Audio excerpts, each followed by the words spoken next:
Hi. Since today's topic is going to be on mystical experiences, I thought I'd read from Eckhart Tolle the experience that he went through where he became a spiritual teacher. He said, "Until my 30th year, I lived in a state of almost continuous anxiety, interspersed with periods of suicidal depression. It feels now as if I'm talking about some past lifetime or somebody else's life. One night, not long after my 29th birthday, I woke up in the early hours with a feeling of absolute dread. I'd woken up with such a feeling many times before, but this time it was more intense than it had ever been. The silence of the night, the vague outlines of the furniture in the dark room, the distant noise of a passing train. Everything felt so alien, so hostile, and so utterly meaningless that it created in me a deep loathing of the world. The most loathsome thing of all, however, was my own existence. What was the point in continuing to live with this burden of misery? Why carry on with this continuous struggle?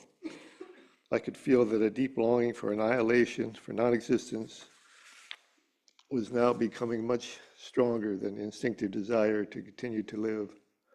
I cannot live with myself any longer. This was the thought that kept repeating itself in my mind.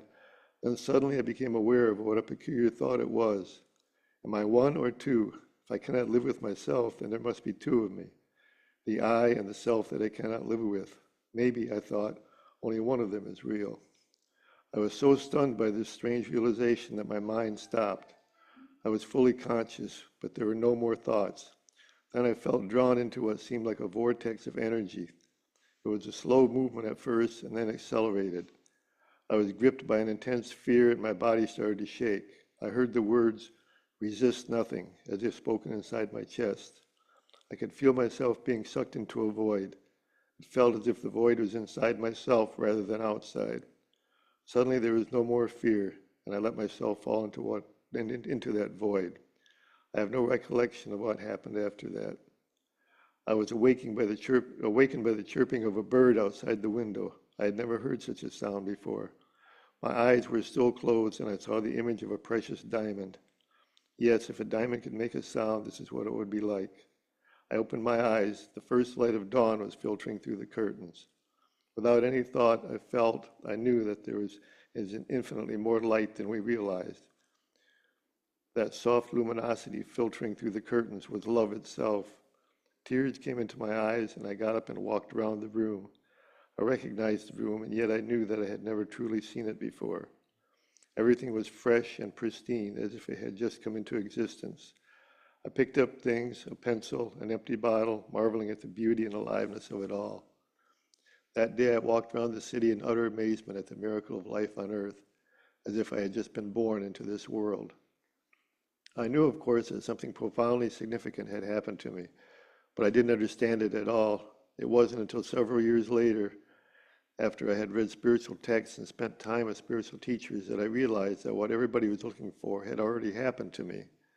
I understood that the intense pressure of suffering that night must have forced my consciousness to withdraw from its identification with the unhappy and deeply fearful self, which is ultimately a fiction of the mind. This withdrawal must have been so complete that this false, suffering self immediately collapsed, just as if a plug had been pulled out of an inflatable toy. What was left then was my true nature as the ever-present I am, consciousness in its pure state prior to identification with form.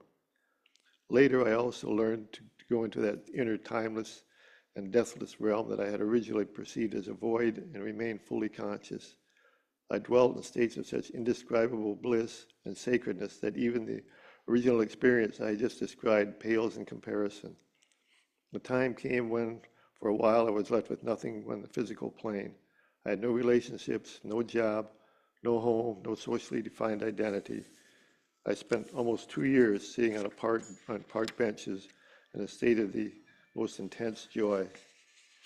Later, people would occasionally come up to me and say, I want what you have. Can you give it to me or show me how to get it? And I would say, you have it already. You just can't feel it because your mind is making too much noise. Before I knew it, I had an external identity again. I'd become a spiritual teacher.